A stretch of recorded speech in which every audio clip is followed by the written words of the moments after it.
Nah, jadi untuk di video kali ini kita akan membahas seorang ibu di Pati, Jawa Tengah wafat karena suaminya. Ia ditemukan wafat dalam kondisi memeluk bayinya dan dua anaknya lagi memeluk jenazah sang ibu dari belakang. Di mana ketiga anak ini kondisinya sangat lemas karena hampir terlantar 2 malam.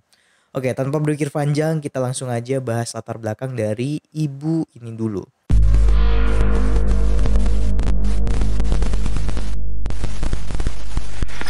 Ibu ini bernama Budiati. Ia bisa dikatakan masih muda karena usianya baru 31 tahun.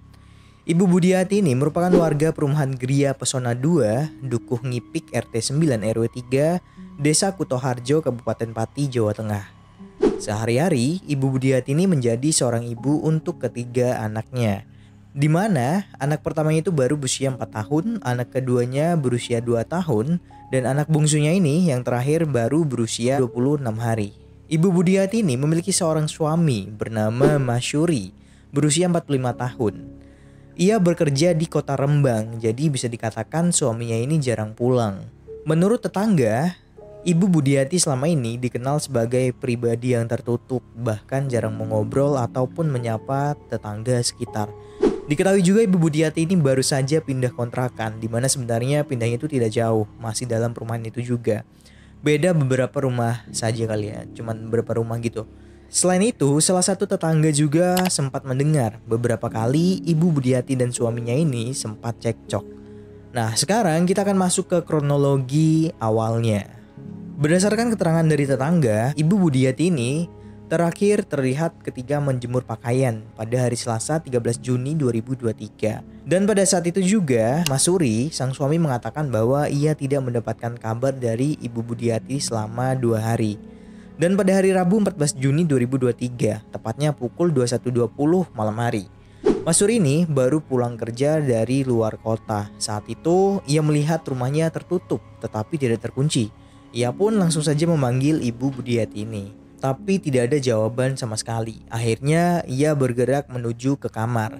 Setelah masuk ke kamar, Mas Suri ini menemukan istrinya terbaring miring di atas kasur bersama ketiga anaknya yang juga berada di sekitar Ibu Budiati ini. Dengan kondisi wajah bengkak dan gosong dengan memeluk bayi yang masih berusia 26 hari. Mas Suri pada saat itu panik dan berteriak, dimana ketika dia berteriak pasti mengundang warga sekitar. Seperti yang gue katakan tadi, anak yang terakhir atau anak bungsunya itu dipeluk oleh Ibu Budiati, sedangkan dua anak lainnya berada di punggung Ibu Budiati dan memeluknya juga. Bayi yang dipeluk Ibu Budiati pun langsung dibawa ke rumah sakit Suwondo Pati. Karena kondisinya pada saat itu mengalami dehidrasi akibat kekurangan cairan selama 2 hari dan tidak mendapatkan asupan susu. Sementara dua anak lainnya yang berusia 4 tahun dan 2 tahun dibawa oleh ayahnya Ibu Budiati, yaitu Gunadi berusia 61 tahun. Penemuan jenazah Ibu Budiati pun segera dilaporkan ke pihak kepolisian. Satuan Reskim pun telah mendatangi tempat kejadian perkara atau TKP dan memintai keterangan dari saksi, yaitu tetangga dan suami Ibu Budiati. Jenazah Ibu Budiati pun dibawa ke rumah sakit Suwondo Pati untuk dilakukan otopsi. Berdasarkan hasil otopsi, memang ditemukan luka memar pada bagian kepala yang akhirnya menjadi penyebab wafatnya Ibu Budiati ini.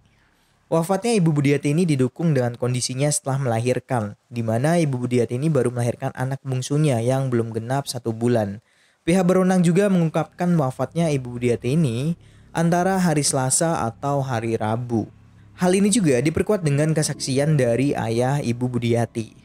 Menurut keterangan Pak Gunadi, ada beberapa tubuh anaknya yang telah meninggal tersebut terdapat luka lebam yang menghitam, seperti bekas benturan di wajah dan tubuh, benjolan belakang kepala sebelah kanan hingga dada sebelah kiri, serta selaput mata tidak melekat. Suami Budiati ini yang bernama Masyuri juga telah diperiksa oleh penyidik. Atas hasil otopsi dan pemeriksaan saksi, suami Ibu Budiati ini ditetapkan sebagai tersangka. Nah, kenapa Masyuri ini bisa ditetapkan sebagai tersangka? Oke, sekarang kita akan masuk ke kronologi yang sebenarnya. Sebenarnya, orang yang pertama kali menemukan Ibu Budiati wafat ini adalah Ketua RT di Perumahan Gria Pesona 2, Dukuh Ngipik RT 9 RW 3, Desa Kutoharjo, Kabupaten Pati, Jawa Tengah. Pada saat itu, Pak RT ini mendengar suara tangisan bayi.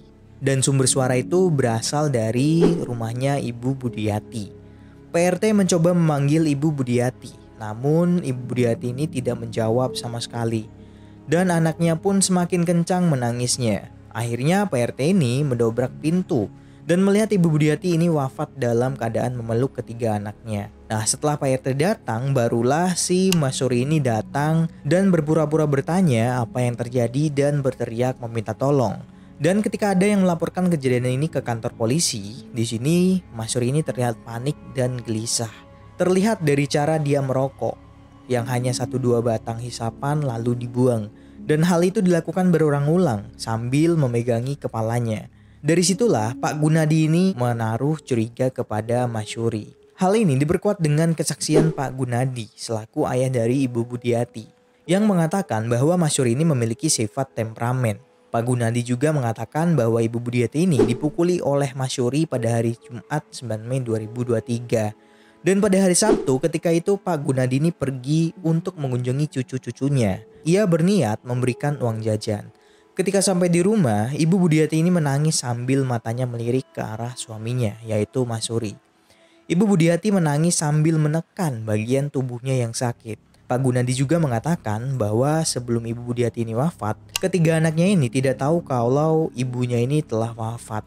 Jadi selama 2 hari itu mereka bertahan dengan memakan makanan yang ada di dalam kulkas. Dan ketika makanan kulkas habis, mereka pun cuma bisa diam. Bahkan selama ini, Pak Gunadi ini tidak pernah ikhlas jika anaknya dinikahi oleh Mas Suri. Menurutnya, Mas Suri ini menantu yang tidak sah karena Ibu Budiati ini ternyata hanya dinikahi secara sirih. Sebelumnya, Ibu Budiati ini memiliki suami sah waktu masih kerja di Jakarta. Tapi ketika ia pulang ke Pati dan berkenalan dengan Mas Suri, Ibu Budiati ini selalu didesak untuk menceraikan suami sahnya. Bahkan Mas Suri ini membawa kabur Ibu Budiati. Dengan kata lain, Mas Suri ini membohongi Pak Gunadi. Mas Suri berkata harus setuju karena Ibu Budiati mengandung anaknya Mas Suri. Pak Gunadi ini selama ini tidak setuju jika Mas Suri ini menikahi anaknya. Dikarenakan Mas Suri ini memiliki watak yang keras dan mudah marah. Mas Suri juga memiliki kebiasaan yang buruk, suka mabuk-mabukan dan berjudi. Di sisi lain, ketika diinterogasi, Mas Suri juga mengakui pernah memukuli istrinya. Hal inilah yang mendasari pihak kepolisian menetapkan Mas Suri menjadi tersangka. Pak Gunadi berharap Mas Suri ini akan dihukum seberat-beratnya. Pak Gunadi juga mengatakan ia ikhlas atas kepergian anaknya. Ia mendoakan Ibu Budiati diterima di sisi Allah. Tapi jangan sampai anaknya wafat dengan konyol. Nyawanya direndahkan. Karena itu pelaku harus dihukum seberat-beratnya. Kalau hukumannya ringan, Pak Gunadi ini berani mewafatkan pelaku dan rela dipenjara. Polisi pun masih mengungkap motif Mas Suri ini. Mas Suri ini diduga cemburu terhadap istrinya, yaitu Ibu Budiati, ketika Mas Suri ini ingin melihat HP istrinya tapi dilarang. Hal inilah yang membuat Mas Suri ini gelap mata dan menganiaya Ibu Budiati sampai wafat. Akibat perbuatannya, Mas Suri ini bisa dikenakan pasal 351 ayat 3 KUHP tentang penganiayaan yang mengakibatkan wafat. Bahkan Mas Suri ini bisa dikenakan pasal berlapis. Nah, pelajaran yang dapat kita ambil dari kasus ini adalah jangan pernah selingkuh. Kalau memang pasangan kalian itu punya kekurangan, ya ditutupi dengan adanya kalian.